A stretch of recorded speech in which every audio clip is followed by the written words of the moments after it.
사무엘하 20장 18절 이하에 있는 말씀을 중심으로 해서 살고 살리는 지혜라는 제목으로 말씀을 잠깐 묵상하고 기도하려고 합니다.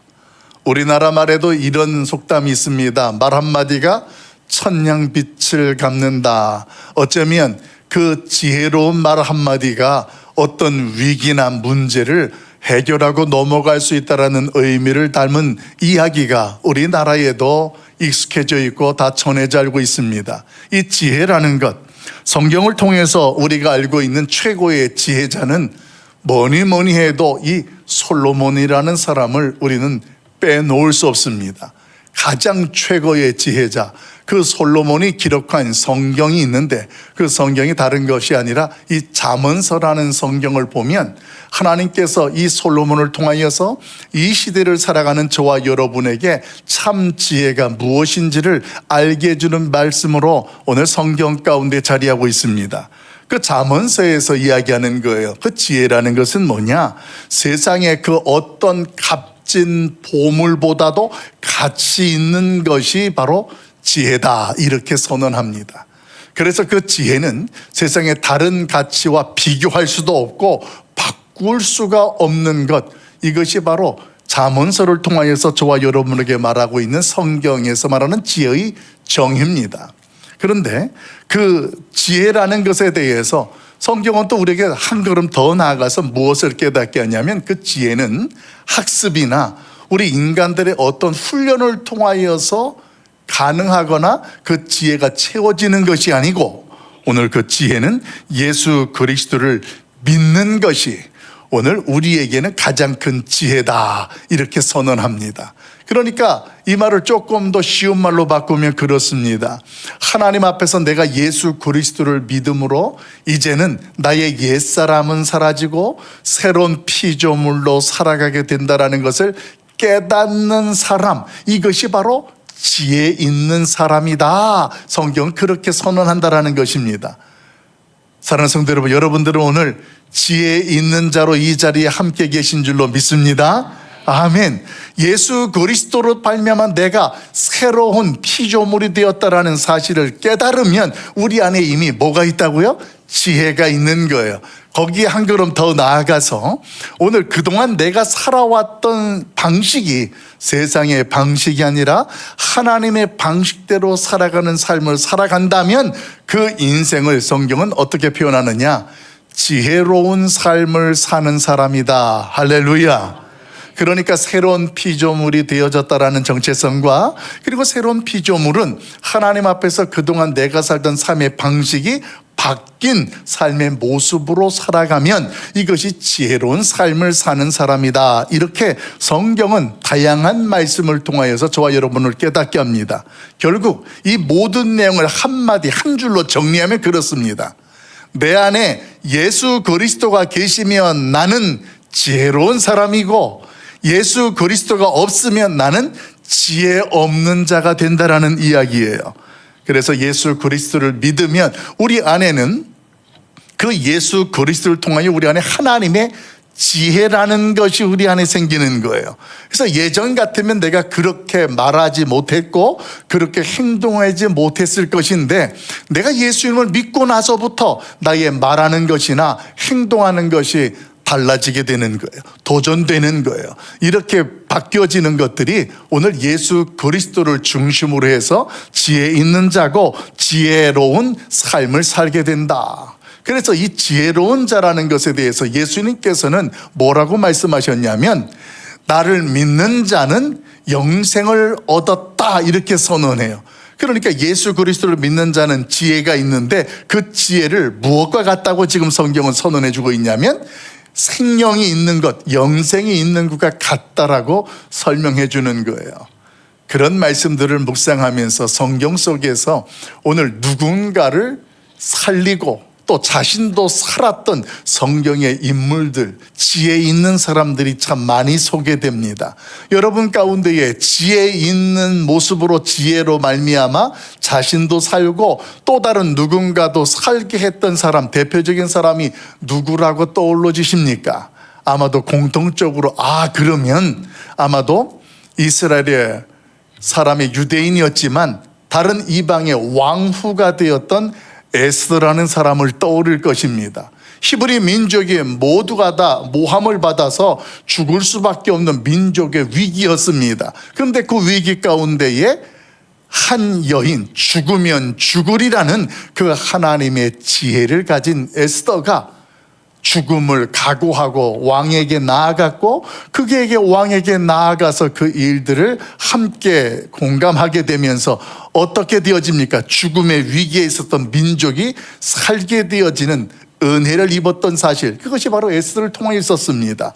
그뿐만이 아니었습니다. 정탐꾼을 숨겨주었던 그 일로 말미암아 그 집안과 그 함께하는 가족들이 위기 가운데에 살게 되었던 일이 있었습니다. 그 정탐꾼을 숨겨주었던 지혜로운 여인, 그 여인이 누구였습니까? 바로 기생 라합이라는 여인이에요. 우리가 아는 것처럼 이렇게 구약시대만 해도 지혜로 나도 살고 누군가를 살게 했던 사람들이 참 많이 소개됩니다. 신약에서도 가장 하나님 앞에서 하나님의 지혜로 말미암아 자신도 살고 인류를 살게 했던 한 사람이 또 있습니다. 그 사람은 다른 사람이 아니라 처녀의 몸에도 불구하고 천사가 내가 아들을 잉태하여 낳을 것이다 라는 말씀을 들었을 때 그 여인이 뭐라고 고백하냐면, 이 계집은 주의 종이오니 말씀대로 되옵소서라는 하나님 앞에 그 믿음의 고백으로 나아갔던 마리아라는 여인. 그 여인은 자신의 인생 속에서 어쩌면 굉장히 중요한 상황 속에서 하나님이 주시는 지혜로 말미암아 예수 그리스도가 이 땅에 오시고 우리를 구원하게 하는 그 놀라운 역사의 현장에 설 수 있었습니다. 여러분, 이렇게 성경에는 다양한 모습으로 다양한 일들 속에, 신분 속에 오늘 하나님 앞에서 그런 지혜로운 모습으로 누군가를 살게 했던 모습들이 있습니다. 여러분, 지금까지 말씀드렸던 이들 모두의 공통점이 뭐냐면 다 살리는 일에, 살리는 자리에 섰던 자들을 전부 성경은 지혜로운 자들이라 이렇게 이야기하는 거예요. 사실 이 히브리인들의 삶의 모습이 그랬습니다. 오늘 그들의 지혜라는 것은 다른 것이 아니라 어떤 지식적인 이론을 말하는 것이 아니었습니다. 히브리인들에게 있어서 지혜는 실제적인 것이었습니다. 생명과 직결된 그런 상황 속에 능력으로, 힘으로 나타나는 것이 바로 히브리인들에게는 그게 지혜였다라는 것입니다. 그래서 히브리어로 이 지혜라는 말을 하캄이라는 단어를 씁니다. 이 하캄이라는 단어 안에는 지혜로운이라는 뜻도 있고 수준이 높은 지식, 능력이라는 말도 있는데 이것과 함께 더불어서 있는 한 가지 의미가 굉장히 중요합니다. 그것은 다른 것이 아니라 위기와 문제 앞에서도 생명을 보존해 준다라는 의미를 가지고 있는 것이 바로 하캄이라는 지혜입니다. 사랑하는 성도 여러분, 오늘 그 지혜가 저와 여러분에게 나도 살고 우리의 가정도 살고 대한민국을 살리는 하나님의 지혜가 충만하길 예수님의 이름으로 축원합니다. 오늘 본문 속에는 그 하나님의 지혜가 충만했던 한 여인이 소개됩니다. 그 여인은 그 성 전체를 위기 가운데에서 건져내고 살게 했던 일을 그 여인을 통하여서 드러냈습니다. 당시 다윗이 다시 왕으로 귀환하게 되어지는 것, 이제 이스라엘 전체의 왕으로 즉위하게 되어지는 그런 과정 속에 이 비그리의 아들 세바라는 자가 다윗에게 손을 들어 반역하게 되어지게 됩니다. 그렇게 반역하게 되니까 이 다윗이 자신의 군대 장관이었던 요압에게 명하여서 그 세바와 추종자들을 다스리게 하게 되어서 추격하게 되는데, 요는 그런 과정 속에 이 세배와 그 추종자들이 어디로 도망을 가고 그들이 피신하게 됐냐면 그 이스라엘 북쪽에 있는 아벨이라는 지역에 있는 성으로 들어가게 됩니다. 이 아벨성에 들어가서 그 세배와 추종자들이 함께하게 되니까 그 이야기를 들었던 요압이 군대를 이끌고 갑니다. 그리고 나서 그 아벨성을 에워쌉니다. 그리고 그 아벨성을 함락시키려고 하는 거예요. 이 굉장히 절대절명의 위기였습니다. 어떻게 하든지 간에 이 당대의 왕이었던 다윗을 반역했으니 그 반역자를 처단하는 일은 당연한 일이고, 그리고 그 반역자를 맞이해주고 숨겨주었던 이 아벨성 또한 무사할 수 없는 그런 현실이었습니다. 그런데 성경은 그런 가운데에 한 지혜 있는 여인이 등장을 합니다.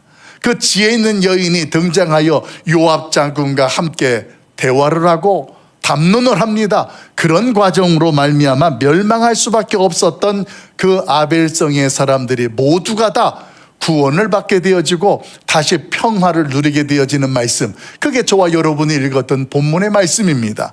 그런 위기 가운데에 민족의 위기였고 어쩌면 개인의 위기였던 그런 현실 속에 한 사람, 그 지혜 있는 여인은 자신도 살고 또 다른 누군가도 살게 하는 기적과 같은 놀라운 역사를 이루었다라는 것입니다. 성경에 보면 오늘 그 여인의 이름도 없어요. 그냥 16절 말씀에 보니까 그 성읍에 살고 있는 지혜로운 여인, 이렇게 나와 있어요. 여러분, 이름이 없지만 왜 성경에 그 여인으로 일어난 일들을 기록하고 있냐면 그 여인이 가지고 있었던 지혜의 힘이 살리는 일이 되었고 또 살리는 역사가 되었기 때문에 오늘 성경은 그 이야기를 소개하고 있다는 것입니다. 사실 오늘 이런 이 이름 없는 여인과 같은 일이 사무엘상에 보게 되지만 다윗 시대에 또 있었습니다. 우리가 이미 묵상했던 내용이에요. 그 나발이라는 남편이 다윗에게 악행을 저질러서 다윗이 그 군대 400을 이끌고 악행을 저질렀던 나발과 그 집안을 모두 다 몰살하기 위해서 오늘 그에게 갑니다. 근데 그 소식을 누가 들었냐면 그 나발의 아내였던 아비가일이라는 여인이 듣게 되는 거예요. 그 말을 듣고 어떻게 합니까? 많은 음식들을 준비해서 다윗의 군대 앞으로 쫓아옵니다. 그렇게 하면서 그 다윗에게 지혜로운 말을 합니다. 내 남편 나발의 미련한 악행을 긍휼히 여겨달라고 하면서 음식을 취하시고 그 노여움을 풀라는 아비가일의 이야기를 통하여서 다윗이 그 집안을 몰살하려고 했다가 지혜 있는 그 아비가일의 모습을 통하여서 그 집안이 생명을 보존하게 되어지는 그런 일들, 우리 같이 한번 볼까요? 사무엘상 25장 32절 이하에 있는 말씀인데 같이 한번 읽어보도록 합니다. 같이 봅니다. 시작. 다윗이 아비가일에게 이르되 오늘 너를 보내어 나를 영접하게 하신 이스라엘의 하나님 여호와를 찬송할지로다. 또 내 지혜를 찬송할지며 또 내게 복이 있을지로다. 오늘 내가 피를 흘릴 것과 친히 복수하는 것을 내가 막았느니라. 아멘. 여러분, 이 32절과 33절에 주목해야 될 것이 33절에서는 그 여인 아비가일이 피비린내 날 수 있는 일들을 막았다라는 말이에요. 그리고 또 하나는 32절에 이스라엘의 하나님 여호와를 찬송하는데 아비가일이 이렇게 나와서 다윗에게 음식으로 공개하고 지혜로운 말과 행동을 취하게 하신 분이 바로 하나님으로부터 오늘 아비가일에게 그 지혜가 주었다라는 것을 알고 찬양을 드리고 있다라는 것입니다. 할렐루야. 여러분, 이 아비가일 같은 지혜, 오늘 그 지혜는 그 집안과 가정을 모두 살렸습니다. 며칠 전에 저희 노회의 목사님들을 뵙고 이제 여러 가지 대화를 나누는데 며느리와 사위에 대한 이야기가 나왔습니다. 그 자리에서 어느 목사님은 며느리도 보았고 사위도 보신 목사님이에요. 그러니까 이제 목사님이 사위도 보고 며느리도 봤는데 어떤 며느리가 어떤 사위가 가장 좋은 며느리고 사위가 됩니까? 이렇게 물었습니다. 그러면서 다른 목사님들은 다 기대가 되는 거예요. 도대체 저 목사님은 양쪽 다 사위나 며느리를 봤으니 어떤 며느리가 좋을까? 그렇게 했는데 그 목사님이 그 질문 앞에 이렇게 대답합니다. 옛날만 해도 똑똑하고 이쁘고 부자고 이러면 며느리감으로 좋고 사위감으로 좋다고 했는데 지내보니까 친화적인 시댁 식구들과 친교적이고 친화적인 성품을 가진 며느리와 그 사위가 뭐니 뭐니 해도 가장 좋은 것 같습니다. 명절이 돼도 전화 한 통하고 잠깐 왔다 가는, 더 있고 싶고 더 함께하고 싶은데 그렇게 하지 못하는 그런 현실을 보면서 친화적인, 그래서 그 목사님에게도 따님이 있는데 그 딸을 어떻게 하라고 그랬느냐, 시집에 가서 남편이 없어도 어른들에게 가서 식사하고 하룻밤 자고 오라고 그렇게 이야기를 한다라는 거예요. 여러분, 이 이야기를 들을 때 딸을 가진 부모님들은 그게 쉽지 않다고 생각될 것이고, 며느리를 보신 분들은 당연하다라고 생각될 겁니다. 근데 돌이켜 보십시오. 똑같아요. 며느리고 딸이고 그 집에서는 똑같은데 친화적인 시부모니가 함께 가깝게 지낼 수 있고 화목할 수 있는 그런 며느리라면, 그런 사이라면 얼마나 더할 나위 없는 그런 며느리고 사이가 될까. 그 이야기들을 나누면서 목사님들이 함께 웃었습니다. 이제는 그 가치의 기준이 바뀌는 것 같습니다. 며느리 잘 보았네, 사이 잘 보았네라는 그 기준이 이제는 얼마나 친화적이냐, 시댁 식구들과 얼마나 친화적으로, 얼마나 관계적으로 화목할 수 있느냐, 이 자체가 가장 좋은 며느리이고 가장 사이라는 이야기를 하게 된다는 말을 듣게 되었습니다. 여러분, 오늘 아비가일 같은 사람, 그 오늘 성경에 소개되어지는 이름이 없는 이 아벨송의 여인 같은 그런 모습, 여러분, 저와 여러분은 누구에게는 사이가 되고 누구에게는 아들이 되고 며느리가 되고 딸이 되는 그런 존재입니다. 이번 2025년도 설 명절을 맞이해서 우리 모두가 다 지혜 있는 아비가일처럼 이름이 없지만 그 성을 함께 살렸던 그 지혜 있는 여인처럼 자신도 살고 가족과 친척 모두를 살만나게 하는 그런 주인공들, 이번 설 명절이 될 수 있길 예수님의 이름으로 간절히 소원합니다. 그럼 구체적으로 살고 살리는 지혜 있는 모습은 어떤 모습이냐, 성경은 아주 간단하게 이렇게 설명합니다. 우리 18절 19절 말씀, 제가 한 절 보고 여러분들이 한 절 보고 교독합니다. 제가 볼게요.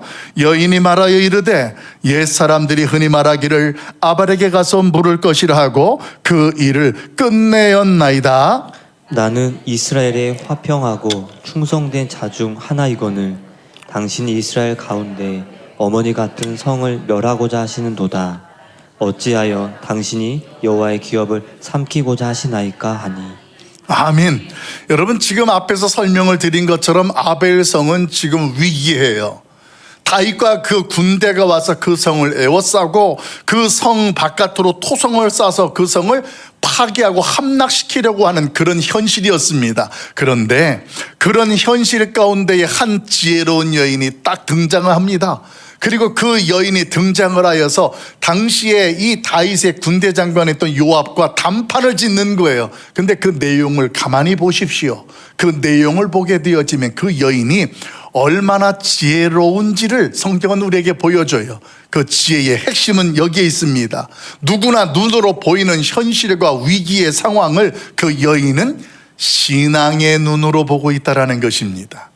신앙의 눈으로 본다라는 것, 이것은 굉장히 중요한 것입니다. 왜냐하면 자신들이 지금 위기에 처한 아벨성을 어떤 인간의 탐욕이나 어떤 목적으로 전쟁을 치르는 것이 아니고 그 상황을 뛰어넘어서 이 여인은 뭐라고 설명하느냐, 그 성을 하나님의 여호와의 기업이다라는 것으로 아벨성을 딱 소개하는 거예요.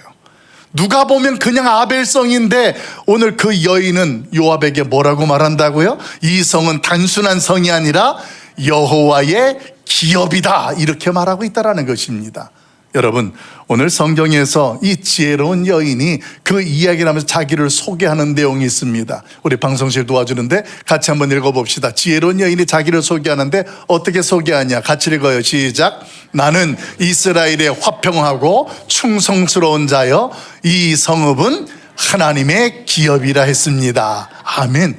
그 여인은 자신이 지금 이 요압 앞에 나와서 섰는데 나는 이스라엘의 화평을 기대하고 원한다라는 거예요. 다른 목적이 아니고 그것을 목적으로 해서 오늘 당신을 만난다라고 자기를 소개합니다. 그러면서 위기에 빠져 있는 그 아벨성이 단순한 아벨성이 아니라 하나님의 기업으로, 여호와의 기업으로 준 땅을 당신이 지금 삼키려 하고 있다라는 것으로 그 위기를 하나님의 관점으로, 신앙의 관점으로 보고 있다라는 것입니다.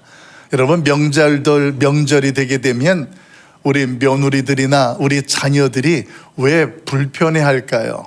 한간에 제가 아까 어떤 분한테 이야기 들어보니까 옛날에는 그랬대요. 가면 너무나 오랜만에 만나는 친척들이 맨날 물어보는 게 자기가 가장 불편하는 것만 물어본다는 거예요. 너는 언제 시집 가냐? 아기는 둘째는 언제 낳을 거냐? 그런 이야기를 들을 때 한간에 그래서 그런 질문을 하려면 돈을 내고서 질문을 할 정도로 그 상황들을 기피하고 조심하자라는 그 지혜로운 상황들이 있었다라는 것입니다. 여러분, 그렇습니다.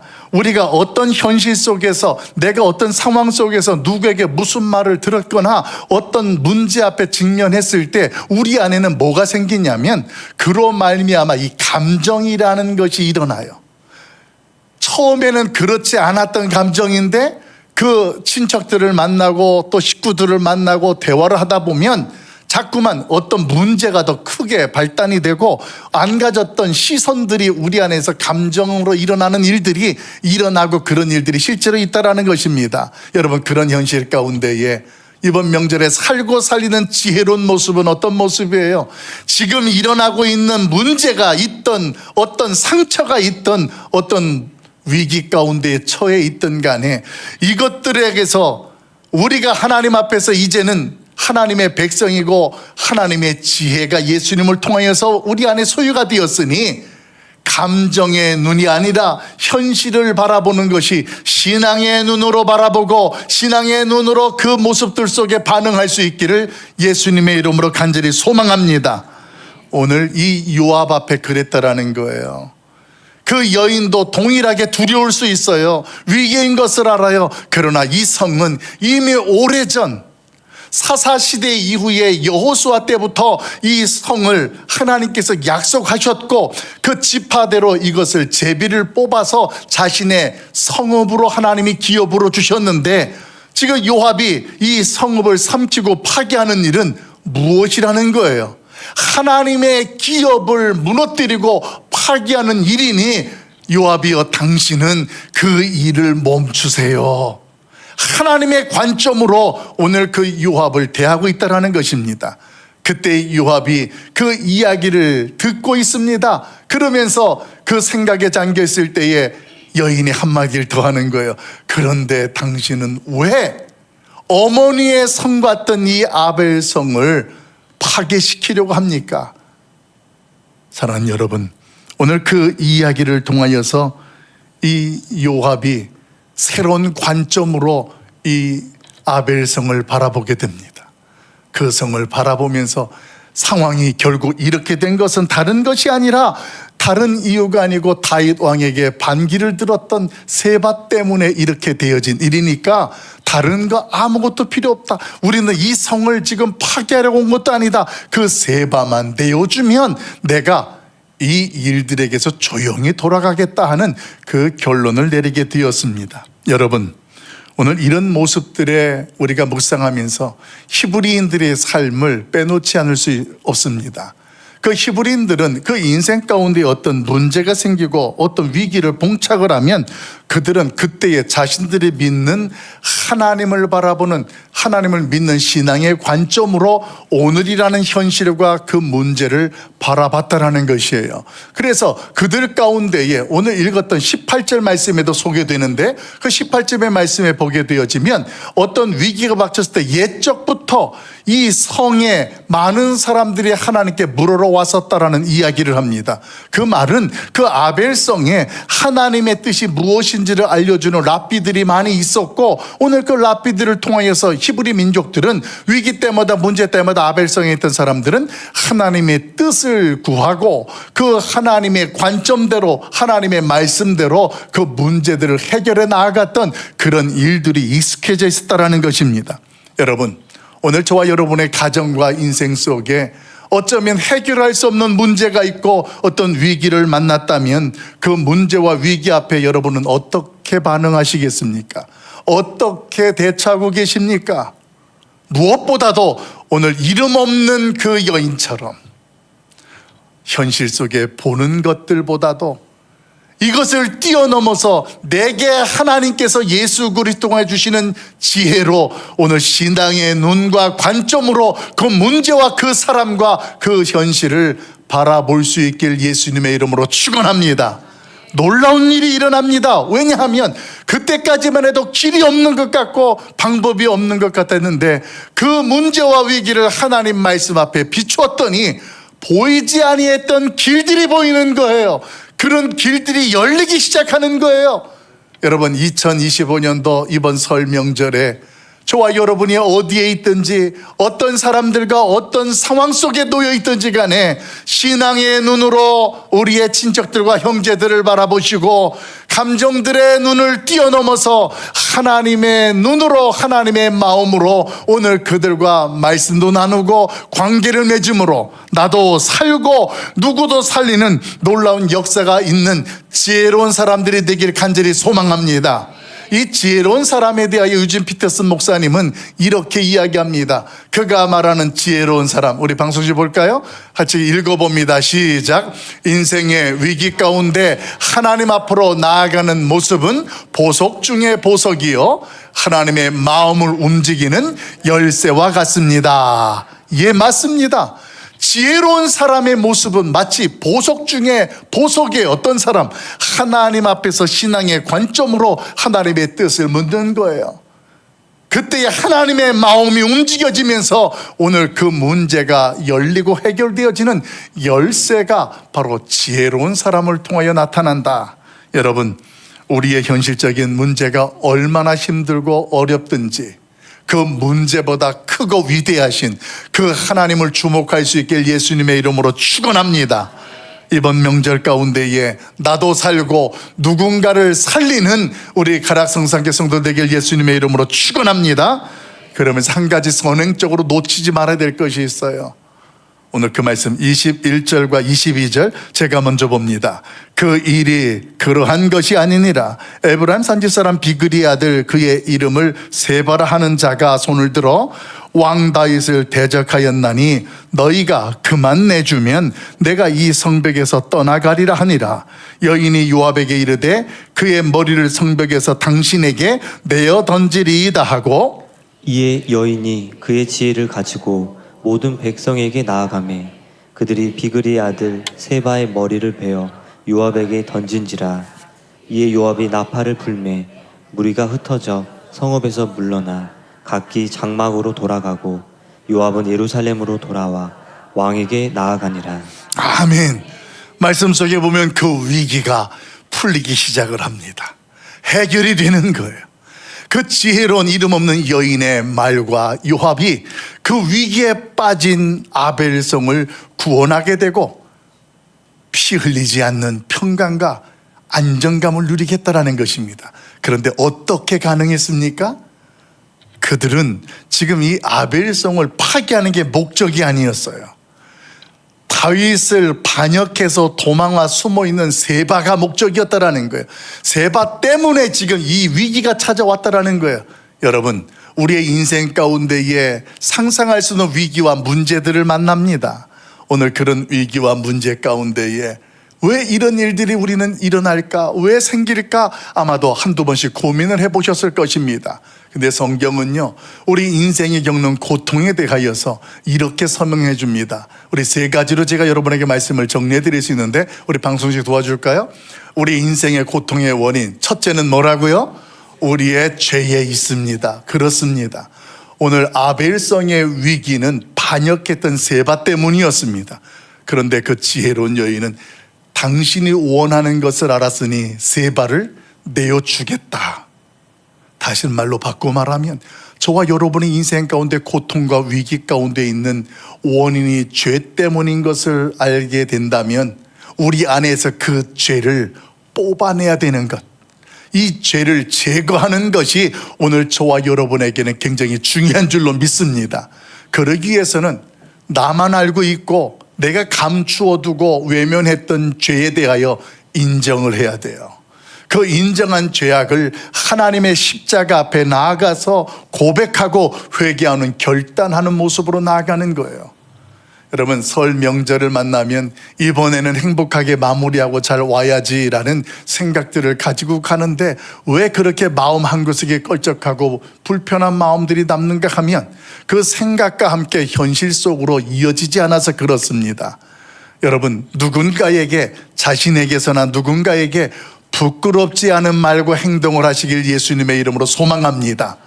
부끄럽지 않다라는 것은 내 안에 죄의 요소와 같은 것들이 자리하지 못하도록 우리 스스로가 그 죄를 멀리하고 거부하라는 의지가 있는 거예요. 한 번은 실수로 어떤 잘못을 할 수 있고 거친 행동과 말을 했을 수 있습니다. 그러나 이제는 내가 이런 것들에 대해서 벗어나고 그런 것들로부터 분별해야 된다라는 하나님으로부터 오는 지혜가 있으면 내가 말 한마디를 해도 그 말 한마디가 다르게 나가는 거예요. 오랜만에 만나게 되어지면 마음은 그렇지 않은데 오랜만에 만나니 말할 수 있는 말이 그냥 퉁명스럽게 물어보고 질문하게 되어지고 관계가 되어져요. 그런데 그게 굉장히 민감하게 받아들여지거든요. 여러분, 그런 현실 속에 내 안에 부끄럽지 않고 그 사람을 칭찬하고 격려하고 위로하는 말로 그 사람과 말씀도 나누시고 행동도 하시고 그런 관계를 맺으면 나도 행복하고 그 사람도 행복한 신앙생활, 오늘 말씀에 근거하면 아벨성에 있던 모든 사람들의 두려움이 이제는 모두 사라지게 되어지는 지혜로운 한 여인을 통하여서 우리의 가정에도 우리의 인생에도 그런 놀라운 역사가 있게 될 줄로 믿습니다. 여러분, 고백할 것들은 고백하는 명절이 되십시오. 묻고 있는 것들을 덮어두지 마시고 하나님의 마음으로 그 하나님 앞에 신앙의 눈으로 바라보십시오. 그리고 그 형제들에게 다시 한번 우리의 지혜로운 모습, 예수 그리스도께서 우리 안에 보여주시는 그 말씀과 은혜로 화목하게 되어지고 행복하게 되어지는 그런 가정들과 그런 인생 우리 모두 되어질 수 있기를 예수님의 이름으로 간절히 축원합니다. 이게 지혜의 힘이에요. 우리 좌우에 인사하고 마치도록 하겠습니다. 살고 살리는 명절 되게 합시다. 행복한 말과 행복한 말을 합시다. 아멘. 기도하겠습니다. 사랑 많으신 아버지 하나님, 추운 날 어수선한 환경 가운데에도 우리의 가족들이 친척들이 함께 할 수 있고 기뻐할 수 있는 설 명절을 허락하시니 감사합니다. 이번 명절에는 우리 교회에 속한 모든 성도들과 더불어 하나님을 믿는 자들이 지혜 있는 자들이 되어 살고 살리는 명절 되게 하여 주시옵소서. 하나님의 지혜가 우리 가운데 충만하여져서 우리에게 서로 사랑하고 위로하고 격려하는 말과 하나님의 마음으로 그 사람을 바라보며 그 사람을 사랑하는 우리의 발걸음들 되게 하여 주시옵소서. 특별히 명절 기간 오고 가는 여정 속에 발걸음을 기억하시고 안전하게 하시고 행복하고 즐거운 시간들을 누릴 수 있도록 축복하여 주시옵소서. 오늘도 함께 하신 하나님께 감사드리옵고 예수 그리스도의 이름으로 기도하옵나이다. 아멘. 우리 찬양 드리면서 하나님께 준비하신 예물 드리겠습니다.